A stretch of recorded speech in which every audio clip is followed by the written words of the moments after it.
Obrigado por nos acompanhar nesta transmissão do culto a Deus na Primeira Igreja Batista do Pará. Somos uma igreja que expõe a palavra de Deus e cremos que a Bíblia é inerrante, infalível e suficiente para nos tornar mais parecidos com Jesus. Queremos te encorajar a estar conosco em nossos cultos presenciais aos domingos, às quartas e aos sábados. Assim, poderemos celebrar juntos o Deus vivo e aprendermos mais as verdades de sua palavra.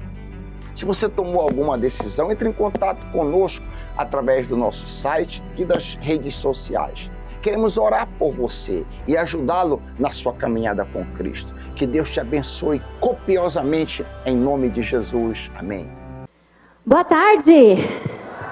Almoçaram, descansaram, tomaram sorvete Cairu? Eu tomei, tava muito bom. Ninguém é triste tomando sorvete de carimbó, gente. Essa é a real. Muito gostoso.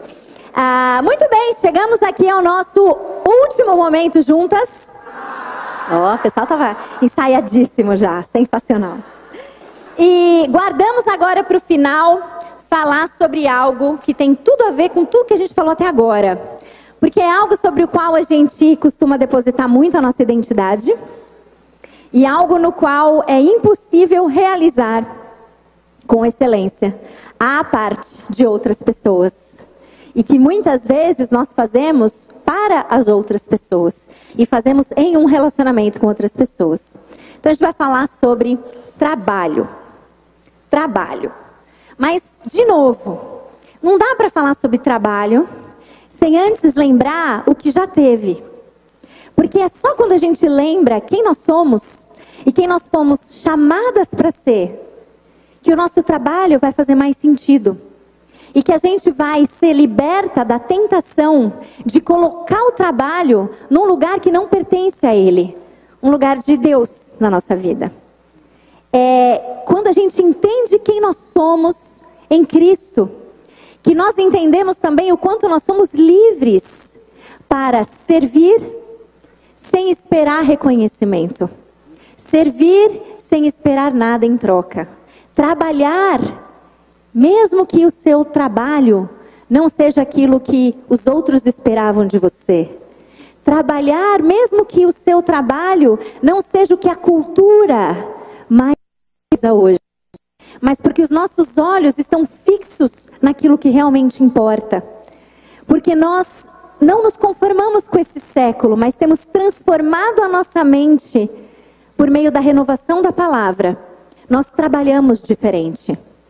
Minhas irmãs, nunca duvidem dessa verdade crucial para nós. O Evangelho muda tudo sobre a nossa vida. Ele muda tudo. E isso inclui as nossas experiências de trabalho. Ele nos ajuda a destronar os nossos ídolos. Ele nos ajuda a nos relacionar umas com as outras de forma diferente. Ele nos ajuda a olhar para a cultura com olhos redimidos. E ele nos ajuda a trabalhar de forma diferente. Agora, por que é importante a gente falar sobre trabalho? Da mesma forma que amizades, arrisco dizer que talvez um pouquinho menos, esse não é um tema que a gente fala muito, pelo menos não aqui na frente, mas algo sobre o qual a gente fala muito no dia a dia. Nós, mulheres, precisamos decidir sobre trabalho em todas as fases da nossa vida.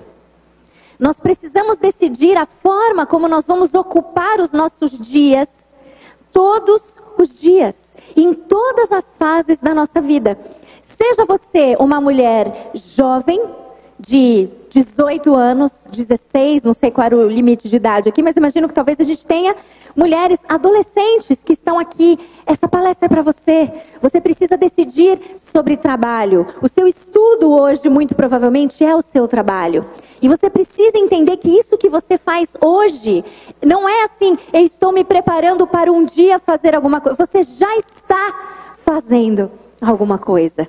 A nossa vida não é um preparo em que se a gente conquistar isso ou aquilo, aí sim a gente vai começar a valer para a glória de Deus. Não. Uma vez nascidas de novo, uma vez regeneradas, nós já estamos lendo, está contando. E tudo o que você faz importa. Seja você então uma jovem adolescente que está no ensino médio, voltando às aulas e olhando ali a grade horária e querendo entender quais matérias você prefere, o que você pretende fazer como carreira ou depois que terminar isso. Essa conversa importa para você, jovem universitária ou jovem que não cursou, que não está cursando a universidade, seja por falta de oportunidade ou por falta de por um caminho diferente que Deus te deu, em que você está envolvido em uma outra atividade no caminho. Você precisa decidir sobre trabalho. Seja você uma jovem profissional já formada, que tenha suas decisões de que emprego você vai ter, ou se você vai ter um ou não, como ele vai ser, você vai ser concursada, você vai empreender, nós precisamos decidir sobre trabalho. O casamento, quando ele acontece, nos faz inevitavelmente tomar decisões sobre a forma como nós vamos trabalhar. A maternidade nos impõe decisões. A maternidade, numa fase mais tardia da vida, nos coloca novos desafios que nos fazem decidir a melhor forma de trabalhar. E a aposentadoria, a mesma coisa. Nos faz novamente entender o que tenho nas mãos e como eu vou trabalhar. Como eu vou servir. E uma coisa interessante é que, porque a gente não fala tanto sobre isso, dentro da igreja pelo menos, a gente costuma pensar que a Bíblia não tem o que dizer sobre isso. A Bíblia não fala nada de CLT, não fala nada de INSS, planos de aposentadoria, previdência complementar. Então, muito provavelmente, essa é uma decisão que eu tenho que fazer por conta própria. E se eu penso isso, o que eu começo a fazer? Porque eu quero acertar. Eu imagino que todas as mulheres que estão aqui, sem exceção, estão aqui porque querem viver a vontade de Deus para suas vidas. Se não quisesse, não estaria aqui.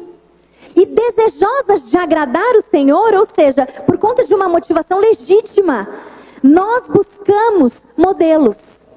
Nós buscamos mulheres, outras mulheres da nossa comunidade ou de fora, que possam nos servir de inspiração, para que a gente olhe e pense, se a minha vida for igual a dela, eu acho que eu vou estar acertando. E às vezes a gente olha para mulheres piedosas, de fato, mas que têm histórias de vida que não são as suas, que não é igual à sua. E você criou aquele modelo como modelo de mulher bem-sucedida. Mas Deus te colocou outras características, outros dons, outros talentos, outra conta bancária, outro número de filhos, outro estado civil, outras tantas coisas. E você, olhando para o lado, você pensa, era ali que eu devia estar. Era ali que eu devia estar. E talvez você esteja nessa situação hoje, pensando, o que será que eu estou fazendo da minha vida no que diz respeito a trabalho? Eu acho que eu deveria ser mais igual. Complete a frase. Seja como for, abra sua Bíblia comigo em João, capítulo 21. E é um trecho que não tem nada a ver com trabalho. Ao mesmo tempo, tem tudo a ver com trabalho. E foi esse texto bíblico que Deus usou pela primeira vez para começar a chacoalhar o meu coração e chacoalhar as minhas impressões sobre trabalho, as minhas aspirações sobre carreira, sobre maternidade, sobre casamento e sobre tantas outras coisas. João capítulo 21, versículos 15 a 22. Até o versículo 19 é contexto para você entender o 20, 21 e 22, que é o nosso trecho. Mas é importante a gente ler tudo. Então, João 21, versículos 15 a 22. Esse trecho diz o seguinte. Perdi o texto. 15. Então tá, é contagioso. Agora sou eu que não estou enxergando. Cadê, Cristal? Tá vendo? É uma loucura. Cadê? Tava aqui. A letra diminuiu. Aqui, achei. Depois de comerem, Jesus perguntou a Simão Pedro: Simão, filho de João, você me ama mais do que estes? Disse ele: sim, Senhor, tu sabes que te amo. Disse Jesus: cuide dos meus cordeiros. Novamente Jesus disse: Simão, filho de João, você me ama? Ele respondeu: sim, Senhor, tu sabes que te amo. Disse Jesus: pastoreie as minhas ovelhas. Pela terceira vez ele lhe disse: Simão, filho de João, você me ama? Pedro ficou magoado por Jesus lhe ter perguntado pela terceira vez: você me ama? Ele disse: Senhor, tu sabes todas as coisas e sabes que te amo. Disse-lhe Jesus: cuide das minhas ovelhas. Digo-lhe a verdade. Quando você era mais jovem, vestia-se e ia para onde queria. Mas quando for velho, estenderá as mãos e outra pessoa o vestirá e o levará para onde você não deseja ir. Jesus disse isso para indicar o tipo de morte com a qual Pedro iria glorificar a Deus. E então lhe disse: siga-me. Pedro voltou-se e viu que o discípulo a quem Jesus amava o seguia. João. Versículo 21. Quando Pedro o viu, perguntou: Senhor, e quanto a ele? Respondeu Jesus: se eu quiser que ele permaneça vivo até que eu volte, o que lhe importa? Quanto a você, siga-me. O que está acontecendo aqui? Jesus está tendo um diálogo com Pedro, que pergunta para Pedro 3 vezes seguidas: você me ama? Ele responde sim, numa boa. Depois ele responde sim, médio, numa boa. E depois ele responde a terceira vez, já meio irritado. Porque ele está falando, né, as mesmas coisas. Já falei, o senhor sabe que eu te amo. E a resposta de Jesus a esses 3 eu te amo, de Pedro, é um pouco surpreendente. Porque assim que ele escuta isso, Jesus então prediz a Pedro a forma como ele iria morrer. Aí você fala, é uma quebra de clima aqui, né? De repente, você entende a forma como você vai morrer. Muito provavelmente o Pedro não gostou dessa resposta. E o que ele fez automaticamente? Olhou para o lado e achou alguém. Ele achou João. E quando ele acha João, a curiosidade dele é mais forte do que ele. Ele fala: Senhor, e ele? Me conta. É basicamente isso que está acontecendo aqui. Senhor, já entendi meu tipo de morte. Agora me conta dele. Eu quero saber a dele. Eu estou curioso para saber a dele. Eu quero saber como que vai ser o final da vida dele. Eu já entendi a minha, mas eu quero saber se o Senhor vai ser justo. Porque se a morte dele foi mais amena que essa, se ele morrer dormindo, nós vamos ter que conversar. Ou, para quem não gosta da ideia de morrer dormindo, se ele for morrer de qualquer jeito, aí se é que existe um jeito bom de morrer, nós vamos ter que conversar. Pedro estava comparando o seu final de vida ao de qualquer pessoa que passasse perto. E curiosamente foi João que passou ali. E quando Pedro faz isso, ele tira os olhos daquele a quem ele acabou de falar 3 vezes que amava e começa a olhar para o lado, querendo saber se o desfecho dele ia ser melhor ou pior que o dele.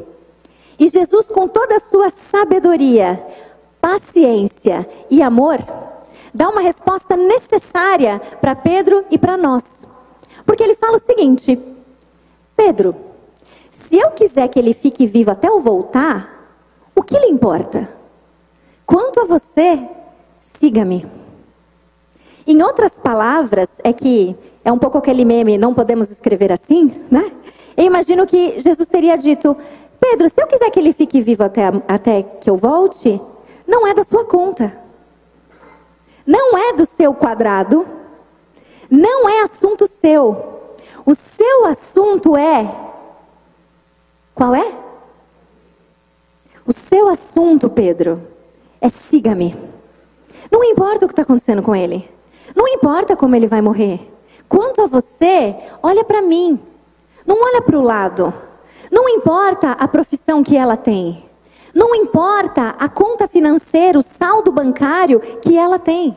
Não importa que ela fez a mesma faculdade que você, ela tem as mesmas credenciais que você, e hoje você passa o dia atrás de uma pia cheia de louça enquanto ela viaja o mundo. O que lhe importa? Quanto a você, olha para o alto, porque se você olhar para o lado, você vai perder a direção. Quanto a você, minha irmã, olhe para o que Deus te deu. Olhe para as circunstâncias que Ele colocou na sua vida, não na vida do lado. Entenda, exemplos são bons. Mulheres piedosas nos influenciam, nos encorajam, nos apontam uma direção, mas a nossa vida não é igual a dela. E Deus, que no princípio criou todas as coisas, o céu e a terra, fez a mim e a você, a sua imagem e semelhança, é sábio, soberano e bom. E não coloca na sua vida uma circunstância na qual seja impossível fazer aquilo que você foi chamada a fazer. Que é o que mesmo? Glorificá-lo. Você tem tudo o que você precisa hoje, nessa situação de vida que você está, nessa atividade laboral que você está hoje. Seja ela estudante, seja ela dona de casa a tempo integral, seja ela empreendedora, seja servidora pública, seja alguém que está 100% fora ou 100% dentro de casa. Deus permite essas situações na nossa vida. E se Ele nos colocasse em situações nas quais glorificá-lo não fosse uma possibilidade, Ele não seria o nosso Deus bondoso e soberano. Mas Ele é. Então pare de olhar para os lados e olhe para o alto. Nas suas decisões de trabalho, nas muitas decisões que você vai ter que tomar na vida, olhe para o alto. Quanto a você, siga-me. Livre-se da armadilha de comparação, porque ela nos deixa pesadas. E esse assunto de trabalho é um que a gente se compara demais. Na construção do nosso livro, Toda Mulher Trabalha, nós conduzimos uma pesquisa com 1.300 mulheres de todas as 5 regiões do país. E o que nós mais encontramos são mulheres que, independente de onde elas trabalham e como, a maioria delas gostaria de mudar alguma coisa sobre a sua forma de trabalho. Talvez você se enquadre nessa situação também. Algumas dizem o seguinte, algumas frases que a gente pegou dessa pesquisa. Eu amo o meu trabalho, mas eu gostaria de poder trabalhar meio período e ser mais dona de casa também e ser mais ativa na igreja. Uma outra falou assim, eu gosto do que eu faço, mas por não ser prioridade, me falta excelência. A outra disse, eu gostaria de voltar a ser dona de casa em tempo integral. Enquanto a outra falou, eu preciso voltar a trabalhar fora de casa, mas eu não queria que fosse o dia inteiro. É o famoso, quem está fora, quer entrar. Quem está dentro, quer sair. Por que será?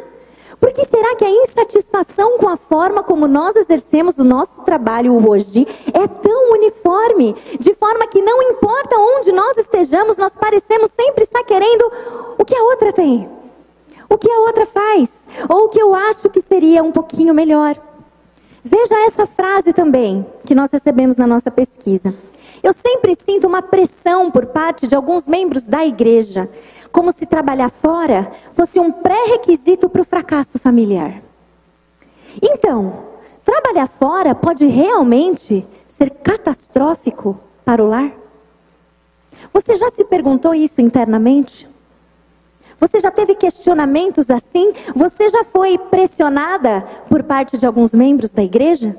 Porque a grande maioria das mulheres que preencheram a nossa pesquisa falaram, eu já fui criticada por conta da minha forma de trabalho, independente de qual eu tenha escolhido. E sabe, ficam irmãs da igreja. Irmãs da igreja. Aquelas que a gente falou hoje cedo, lembra? Que deveriam caminhar juntas, se apoiar, ferro afiando ferro. Estamos no fundo, será que todas nós nos perdemos e estamos todas olhando para o lado? E por não sabermos e não termos direção, estamos sempre querendo acertar, mas esquecemos de olhar para o único lugar que nos dá direção. E aí, se nós não estamos felizes, nós criticamos o outro. Afinal, ela não pode ficar feliz se eu também não estou. Críticas de irmãos da igreja. E tudo isso em volta de um termo, de um tema, no qual nós frequentemente, mais do que qualquer outro que a gente tenha falado até agora, nós usamos para nos definir. A sociedade faz isso com a gente. Se alguém perguntasse para você, oi, me fala um pouco sobre você. Qual é a primeira coisa que você vai falar? O que você faz? O que você faz? Qual é o seu trabalho? E aí as pessoas, pelo grau de interesse que as pessoas têm naquilo que você faz, elas vão ficar mais ou menos entusiasmadas e você corre o risco de medir o seu valor ou o valor do seu trabalho pelo grau de entusiasmo do outro.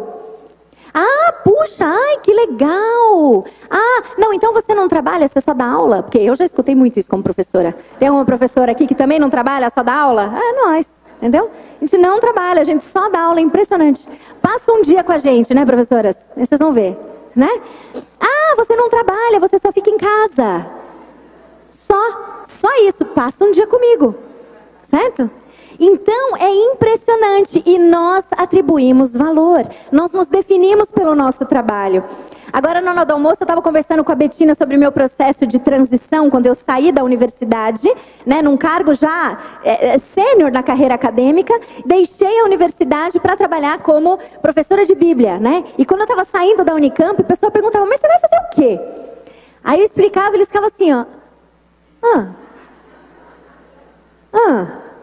Não, boa sorte, né? O importante é você estar iluminada. Aí começa aquelas respostas que você fala, joia, obrigada. Né? As pessoas não entendem muitas vezes. E eu me lembro que assim, eu saí super feliz. É o que eu estava falando para ela. Eu orei por isso. Eu saí contente de um cargo que eu gostava, uma atividade que eu fazia e gostava de fazer. Mas eu saí. E quando saí, não deu 10 dias. Eu tive que preencher um formuláriozinho, nem lembro por que era. E eram esses formulários que pedem dados sociodemográficos, né? E aí eu fui lá e preenchi nome, Ana Márcia, agora vocês sabem, certo? Ana Márcia, não é mais segredo. Estado civil, casada. Profissão. Eu lembro que eu fiquei olhando aquilo porque eu ia escrever um negócio e falei, opa, não é mais. Aí aquele branco que me deu entre, o que eu ponho aqui?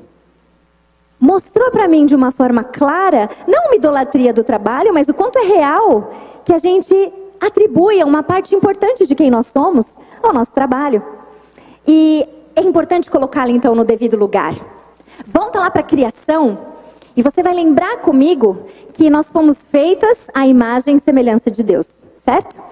E ontem nós vimos que ser criada à imagem e semelhança de Deus faz com que uma das coisas que nós devemos fazer aqui é pensar como Deus pensa, agir como Ele agiria e exercer domínio sobre a criação, certo? Governar sobre o reino de Deus. Esse não foi um mandato dado apenas ao homem, mas sim ao homem e à mulher criados à imagem e semelhança de Deus. A imagem e semelhança, então, além de querer dizer que nós somos seres relacionais, também diz respeito ao fato de que nós devemos exercer domínio sobre a criação. E sabe o que é isso? Trabalho. Trabalho. Isso envolve fazer alguma coisa, ser ativo no mundo. Nós somos ativas no mundo quando trabalhamos em qualquer coisa, certo? E isso é, então, parte do que significa ser imagem de Deus. E como que nós refletimos então? Se Deus me manda trabalhar, e eu entendi que a minha identidade então é ser representante visível de um Deus invisível, perceba de novo como o evangelho muda tudo. Porque se Ele me chama para isso, e eu sou sua representante, eu não posso trabalhar de qualquer jeito. Deus me chama a trabalhar com excelência. Em tudo. Em tudo. Então, quando alguém fala para mim, eu gosto do que eu faço, mas como não é prioridade, me falta excelência, isso não reflete aquilo que nós devemos fazer como a identidade que temos. Tudo que nós fazemos, seja o Lego de ontem que estava do chão e precisa ser recolhido, seja a pia de louça de agora a pouco que está cheia, seja e-mails, seja reuniões que eu preciso participar, que poderiam muito bem ser um e-mail, seja relatórios infinitos, sejam crianças dos outros que eu preciso cuidar, seja o que for que estiver diante de você para fazer, refletir o nosso Criador significa que isso é feito com excelência. Porque não é feito para nós mesmas, é feito para honrar o Criador. Então isso muda. A feminilidade radical, vivida as suas últimas consequências, faz tudo o que precisa ser feito com excelência. Porque não é para nós, é para Ele. É para Ele. Nós temos que trabalhar com diligência, qualquer que seja o seu trabalho, em qualquer fase da vida. Seja você a estudante, que talvez estivesse olhando para sua grade horária, pensando quais são as melhores aulas para dormir. Deus te chama a estudar com excelência. Deus te chama a se dedicar na sua formação. Porque quando você faz isso, você mostra para um mundo cego que o nosso Deus é um Deus excelente. E você o segue, por isso trabalha com excelência também. Nós refletimos o nosso Criador na singularidade com a qual Ele criou cada uma de nós, entendendo que Ele dá para mim e para você dons, talentos, habilidades e recursos únicos. E Ele deseja que nós usemos essa combinação para trabalhar para a glória dEle. E a gente vai perder o melhor da história se a gente, de posse dessa combinação aqui, ficar olhando para a da outra, desejando a da outra. Deus te deu. Esse Deus que te deu é bom. Esse Deus que te colocou essas circunstâncias, esse trabalho, essa necessidade de hoje ajudar no sustento financeiro do seu lar, esse trabalho que hoje você talvez não goste muito, essa faculdade que você entrou e não sabe por que você entrou, essa formação que você tem e não entende, isso foi colocado para você por Deus. E Ele não seria bom e nem soberano se Ele tivesse errado. Ele não erra. Então sim, minha irmã, é com esse conjuntinho que Ele te dá, é com esse conjuntinho de coisas que Ele me deu, que eu devo olhar para o que está diante de mim e servir com excelência. Se eu ficar olhando para a mão da outra, eu vou perder tudo. Se eu ficar desejando a vida da outra, falar assim, mas também, se meu marido ganhasse o que ela ganha, eu seria feliz também. Mas também, se meu filho obedecesse, é o que Ele nos dá. E Ele nos chama a servir com excelência, sim. Entenda, não existe aquela caixinha única para a nossa identidade, para o nosso formato de ser mulher, e é o mesmo para a questão de trabalho também. A gente vai falar um pouquinho mais sobre isso, mas por enquanto guarde isso. Não existe um trabalho melhor, o trabalho mais certo, uma vocação mais digna do que outra. Não tem isso. Betina já falou na nossa mesa redonda, a gente às vezes se acostuma com a ideia de que o trabalho intelectual, ele é mais nobre do que o braçal. E que então, se nós estamos envolvidas num tipo de trabalho braçal, que as pessoas fazem meio que, quando você fala que é isso que você faz, que isso tem menos valor. Não tem. Porque Deus nos chama a trabalhar e nos coloca em diferentes funções. Deus é glorificado quando nós servimos pessoas. Se o seu trabalho serve pessoas, o seu trabalho glorifica a Deus, minha irmã. Seja ele qual for. Seja ele qual for. Todo trabalho é digno quando ele é feito sob essa perspectiva. Mesmo que ele não te gere um retorno financeiro, mesmo que ele não te gere reconhecimento da sociedade, mesmo que ele não gere aplausos da sociedade, mesmo que ele não gere aplausos nem da sua família, quando o seu trabalho é feito para os outros, ele é feito para glorificar o Senhor. Amém? Porque isso deve mudar a forma como a gente enxerga tudo que está diante de nós. Eu me lembro de uma amiga querida que, depois que ela leu o livro Toda Mulher Trabalha, e ela falou para mim, Naná, eu nunca tinha pensado sobre o trabalho a partir dessa perspectiva. E eu vou te falar a real, essa semana eu pendurei roupa de um jeito diferente. Glória a Deus. Glória a Deus. Porque existe propósito naquilo que uma mãe faz que ninguém está vendo. Naquelas fraldas infinitas que são trocadas. Naquelas camisas que são passadas vez após vez. Naquele cesto de roupa suja que a gente não... Às vezes eu olho o cesto de roupa suja e falo assim, eu acho que tem gente que mora aqui que eu não conheço ainda. Sério, eu preciso ver quem é. Porque é muita roupa para pouca gente morando aqui. Deve ter uns duendes escondidos. De onde ele surge, né? Esses trabalhos invisíveis, repetitivos e que não acabam.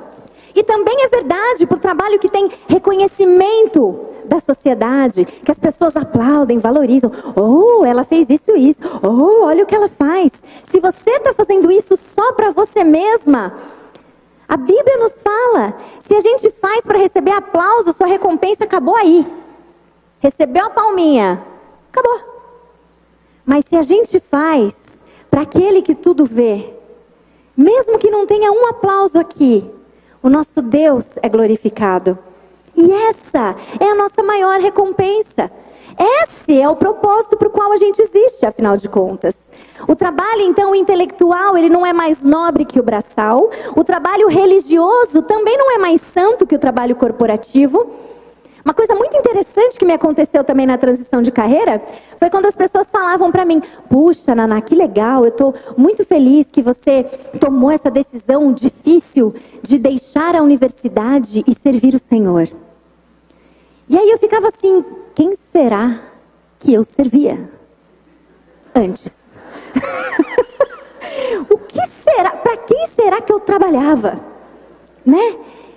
Gente, nada é neutro.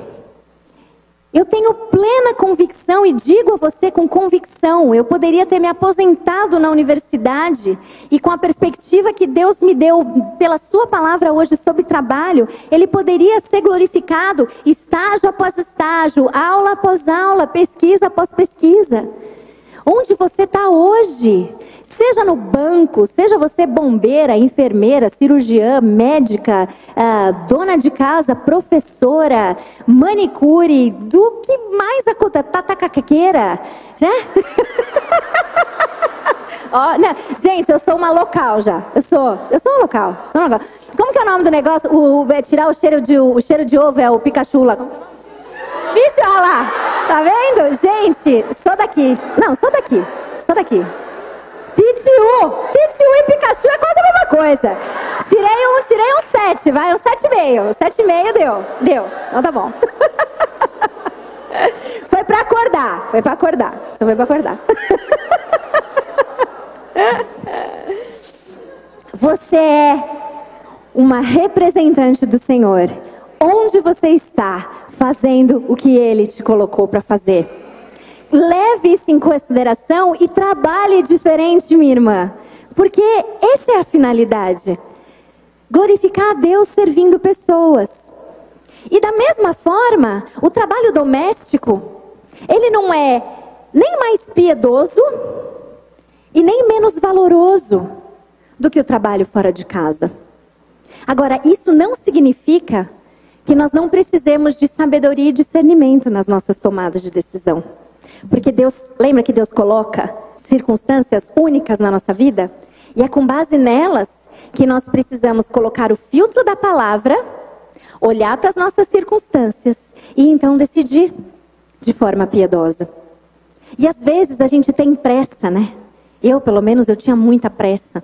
Nos meus primeiros anos de maternidade, eu sofri demais com a questão de não estar exercendo um trabalho remunerado. Essa foi a nossa decisão e as circunstâncias também levaram a isso. Eu sofria demais porque eu olhava e falava assim: a vida está passando. Quando eu quiser voltar, eu não vou conseguir. Eu vou estar ultrapassada. O que eu estou fazendo? Eu estudei tanto. Sim, no início da maternidade eu me perguntava muito e olhava muito para essas coisas. Até que alguém falou para mim com muita simplicidade, quase que nem deu bola para a minha crise, mas de uma forma muito boa. Porque ela falou: Naná, nada é definitivo. Da onde a gente tira que uma decisão que é a mais sábia para nós hoje é definitiva? Nossa vida muda. Hoje, como eu glorifico a Deus hoje? É trabalhando dessa forma? Eu vou servi-lo assim. Mais tarde na vida, as circunstâncias mudam e Deus pode me querer numa outra atividade de trabalho. E Ele vai ser glorificado assim. Uma outra coisa, como servidora pública, nós tendemos no serviço público a colocar muito da nossa estabilidade e segurança no cargo público. Mas a nossa segurança não vem dele. Nossa segurança vem do Senhor. E quando nós abrimos mão disso, nós vemos o agir de Deus. Não que todo mundo tem que abrir, de forma nenhuma. Mas o risco que nós corremos é de achar que essas coisas elas são definitivas. Mas elas não são. Isso deve nos dar um pouco mais de leveza também nas nossas tomadas de decisão. Discernimento sim, oração sim, mas leveza. Leveza. Porque são estações. Talvez agora seja a estação de você se afastar de um cargo, de uma coisa que você ama. Porque você precisa cuidar de alguém muito doente na sua família. Talvez você tenha tido um filho que tenha uma necessidade de cuidado muito, muito intensiva. E que a melhor decisão diante daquilo que você tem, aquela sua mãozinha, seja se afastar daquilo que você faz, mesmo que você ame. Minha irmã, tenha bom ânimo, Deus está com você. Você pode glorificá-lo nessa estação de vida, nessa sua atuação agora. E as circunstâncias vão mudando. E Deus é soberano sobre todas elas. E mais do que isso, ainda que circunstâncias não mudem, a nossa oração, na nossa oração, Deus transforma o nosso coração. De tal forma que a gente pode trabalhar, servir, se entregar, mesmo sem aplausos, mesmo sem reconhecimento, mesmo sem prêmio. Eu me esforço, todo ano é a mesma coisa. A funcionária do ano é a fulana. O bônus vai para fulana. Estou cansada disso. Trabalhe com excelência. Quanto a você, siga-me. Continue fazendo o seu trabalho. Porque existe propósito num trabalho que não é autocentrado. Em qualquer trabalho. Mas a gente sabe que não é fácil. A gente sabe que não é fácil porque a gente tem visto. O pecado corrompeu tudo. E nós nos relacionamos com o trabalho de uma forma muito idólatra, muitas vezes, corrompida. E, por causa disso, o trabalho hoje ele é pesado. É uma maldição do Éden, inclusive, direcionada para Adão, mas que manchou todas as nossas experiências de trabalho. O trabalho hoje ficou pesado. A gente começa segunda-feira de olho na sexta. Começa o sábado já sofrendo porque o domingo à noite vai chegar. A gente trabalha cansada, sobrecarregada. As pessoas no trabalho pecam contra nós. As pessoas puxam o nosso tapete. Ser empresário no Brasil é uma bagunça, é uma loucura. Parece que tudo joga contra. As pessoas têm inveja da gente. Aquilo que você falou, Naná, que é mais fácil chorar com os que choram do que se alegrar com os que se alegram, é verdade. A gente começa a prosperar, as pessoas começam a jogar pedra na gente. Vira e mexe, eu tenho vontade de largar tudo. Se você está se identificando com uma ou com todas as coisas, minha irmã, é assim mesmo. Esse é o nosso mundo quebrado. Se não fosse assim, Jesus não teria vindo. Nós vivemos isso, e sim, é pesado. Nós também colocamos a identidade no nosso trabalho. Isso também nos complica. Porque as frustrações no trabalho acabam com a gente. Mexem com a gente. A gente perde o chão quando a gente muda de carreira. Anos de profissão jogados no lixo porque alguém nos demitiu. E isso faz com que a gente realmente enxergue assim. Joguei no lixo os melhores anos da minha vida. Quantas de nós já não sentimos assim? Minhas irmãs, o mundo não funciona como deveria. O mundo não funciona como deveria e isso vai fazer com que a gente trabalhe também de forma egoísta. No fundo, quase todo o trabalho que a gente faz, a gente tem uma certa expectativa de ser vista pelos outros. Até no nosso trabalho mais abnegado, se você pegar, por exemplo, dentro do contexto da maternidade, nosso trabalho mais abnegado, que a gente fala que é mais sacrificial, muitas vezes a gente quer um aplausinho. Não dos outros, mas só do nosso filho, por exemplo, já estava bom. Eu me lembro, como eu disse para vocês, os meus primeiros anos de maternidade foram muito difíceis e Deus trabalhou demais e expôs demais o meu pecado. Mas eu me lembro que com a minha primeira filha, quando ela tinha umas 3 semanas mais ou menos, eu falava, eu tô o dia inteiro em função dela, olha o grau de imaturidade e egoísmo. Eu tô o dia inteiro em cima dela e ela nem um sorriso me dá. Nem um sorriso eu ganhava. Até que o primeiro veio com 6 semanas. E eu era enfermeira, eu sabia que o sorriso era só com 6 semanas. Mas quando o filho é nosso, a gente começa, essa criança é ingrata, cara. Cadê o sorriso? Cadê o sorriso da mamãe? E o segundo, que ainda por cima, a primeira palavra foi papai. Você fala, não é possível. Não é possível. É ou não é? No fundo, a gente quer um reconhecimentozinho. A gente vai, se esforça. Fala, hoje eu vou fazer um jantarzão aqui em casa. Vou testar uma receita que eu vi no YouTube. Vou lá comprar os ingredientes. Vou até me arrumar. Pôs a mesa posta, comida linda. O pessoal prova, aí o filho fala assim, ai, mas tem cebola. E aí, a forma como a gente reage a esse agradável tem cebola, reflete muitas vezes para quem a gente fez. Eu fiz tudo por vocês. Abre mão da minha vida. Quando você for mãe, você vai entender. E todas aquelas outras que a faculdade da maternidade nos ensina, né? Para quem nós fazemos no fundo? A maternidade e tantas outras circunstâncias da vida nos mostram que muitas vezes o nosso trabalho ele é muito sobre nós. Mas Cristo veio justamente para nos libertar disso. Não, minha irmã, você não precisa todo dia fazer todas essas coisas para ser vista pelos outros. Você não precisa se comparar.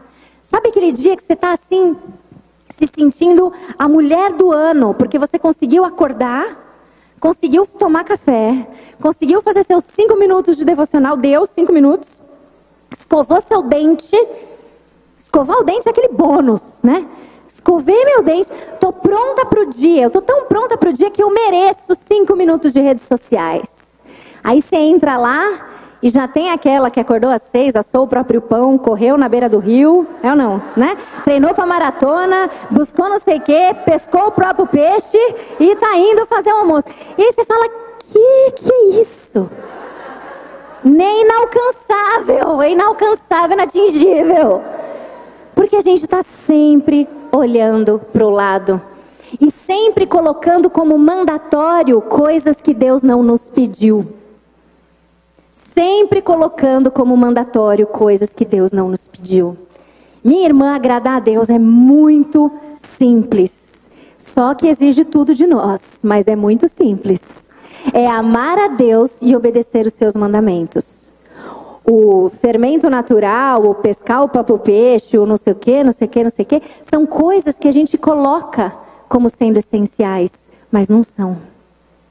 E eu tenho esperança para você, porque Cristo veio para nos libertar desses jugos e desses fardos que a gente coloca sobre o nosso trabalho e que torna a experiência tão difícil. Porque Cristo veio, eu posso servir de forma totalmente abnegada, porque eu não preciso ser amada, eu sirvo como expressão do amor que eu já recebi. O meu trabalho, então, é expressão de algo. Ele não é algo que eu faço para conquistar alguma coisa, mas sim porque em Cristo eu já conquistei tudo. Tudo. E isso muda de novo o nosso trabalho, porque eu sou livre para servir sem buscar reconhecimento, livre para sair de mim mesma, de buscar a minha realização, a minha satisfação e servir outras pessoas, porque é assim que Cristo é glorificado. Quando nós entendemos isso, isso nos dá a liberdade de trabalhar de forma totalmente diferente. Existe propósito em tudo que você faz. Tudo o que você faz existe propósito. E isso muda, inclusive, a minha definição de produtividade. Afinal de contas, o que é ser produtiva? Nessa perspectiva de trabalho, em que todos eles importam e que eles são, na verdade, uma expressão de amor aos outros, pelo amor que eu já recebi de Cristo, como eu posso ser mais produtiva? O mundo vai dizer para nós que produtividade é fazer mais. Quem é a pessoa produtiva? É aquela que faz de tudo, que você olha e fala assim, o dia dela deve ter 28 horas, não é possível. Ela não deve dormir, ela isso, ela aquilo. E a gente vai, essa frase, ela não deve dormir, como um elogio, é um negócio muito louco. Porque Deus nos manda descansar, né? Mas, enfim, isso é um outro assunto. Nós definimos produtividade de uma forma muito secularizada. Porque enquanto o mundo pergunta, como eu faço mais? Nós deveríamos perguntar, qual é o melhor uso do meu tempo nessa fase da vida? Qual é o melhor uso do meu tempo agora? Mais uma pergunta, minhas irmãs, que virou a minha cabeça do avesso, enquanto eu muito lutava com essas questões de trabalho. Eu sempre me interessei muito pelo assunto de produtividade e qualquer livro, bons livros que existem por aí, que vão te dar segredos e ferramentas de otimização do tempo, sempre vendem que o objetivo maior é fazer o máximo possível e dessa forma alcançar a sua melhor versão. Mas, quando a gente olha para a Bíblia, a gente entende que a gente pode ter um dia muito produtivo a partir do filtro da palavra. Mesmo se eu não ticar uma atividade que eu tinha me planejado para fazer no dia. na maternidade, novamente, porque foi a fase em que Deus mais trabalhou na minha vida, eu lembro que eu fazia umas listinhas para não me perder, e eu chegava no final, às vezes frustrada, porque eu olhava e falava assim, eu não fiz nada hoje. Já teve essa sensação? Eu olhei e falei, caramba, eu não fiz nada hoje. E aí você olha para o lado, tem 2 crianças pequenas alimentadas, vestidas, febre controlada, inalação em dia, a louça está lavada, certo? E você está falando que você não fez nada? Aos olhos de quem? A nossa produtividade, a nossa noção de trabalho e produtividade precisa ser redefinida pela Bíblia. E a Bíblia te fala o seu dia produtivo quando você ama e serve outras pessoas. Então, se o seu dia foi drasticamente interrompido porque você recebeu uma ligação e teve que acudir uma irmã que perdeu o seu marido, cujo filho foi acidentado, e isso tomou o seu dia inteiro, minha irmã, o seu dia foi muito produtivo, ainda que você não tenha checado nem o arrumar a cama da sua lista. Você fez o melhor uso do seu tempo. O risco da gente se apegar demais às listinhas e tarefas é que isso nos torna autocentradas. Não, hoje eu não posso, olha quantas coisas eu tenho para fazer. E a gente esquece que o nosso maior chamado é servir pessoas. O Tim Challies, em um livro Mais e Melhor, da editora Fiel, ele diz que produtividade é a gente administrar os nossos dons, talentos, recursos, tempo, energia e eficácia para o bem das pessoas e para a glória de Deus. Percebe que em nenhum lugar dessa definição tem você, tem eu. É a gente administrar, ou seja, quem administra não é o dono.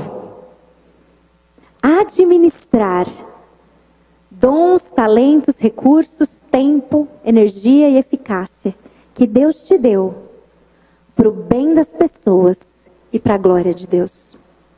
É tudo para Ele.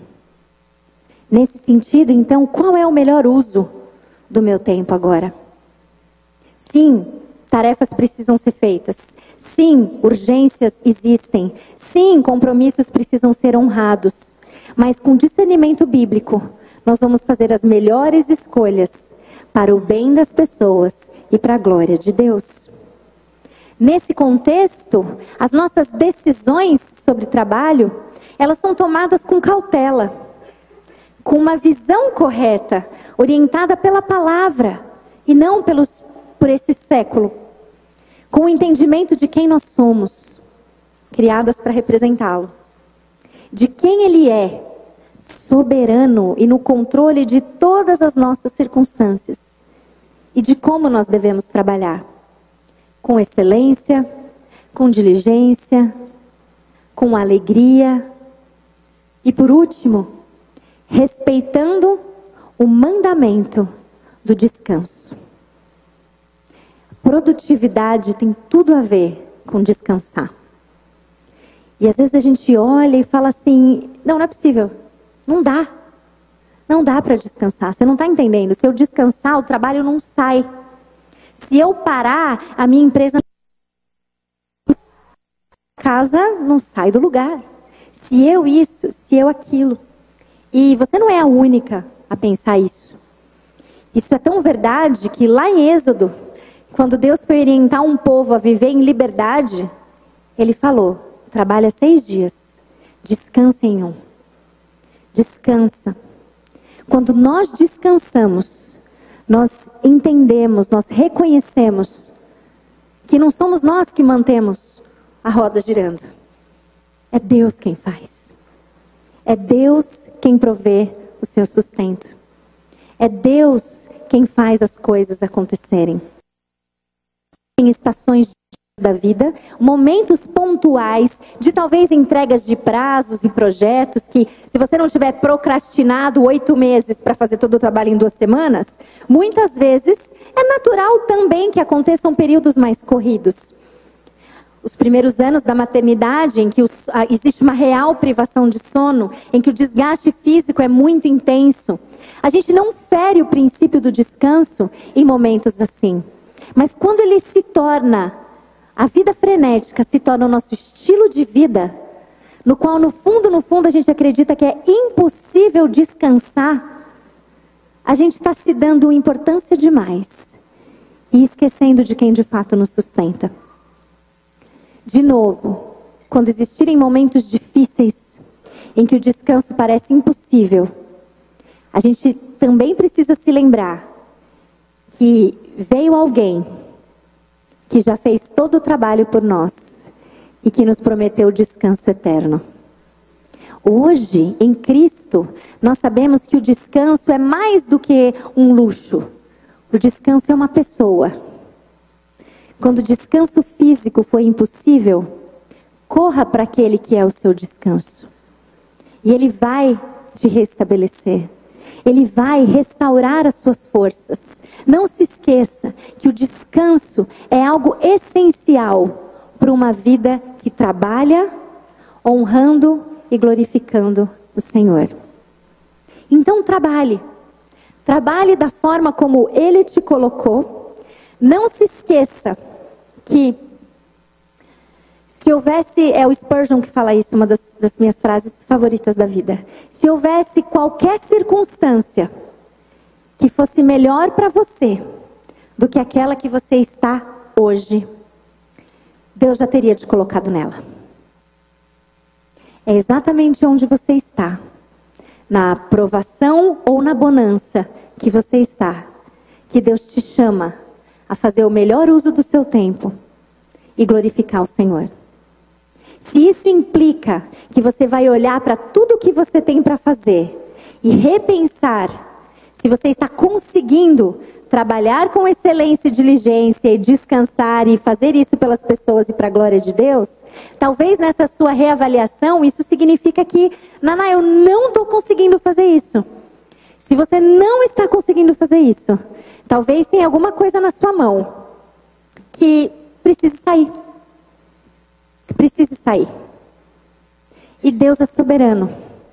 Está no controle. Mas a acomodação de esperar que as coisas se resolvam por nós, ela não é bíblica.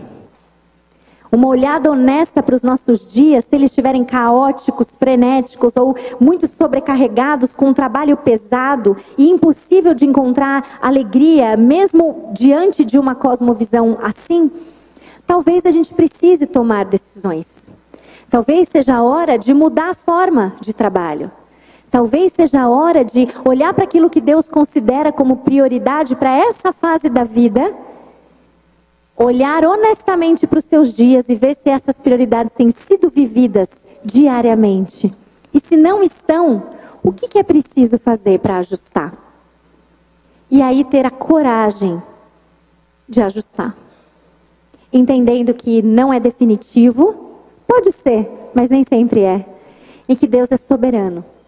Deus nos guia, Deus nos orienta e Ele nos acompanha lado a lado quando nós colocamos o nosso coração disposto a trabalhar, servi-lo para a glória dEle e não para nós.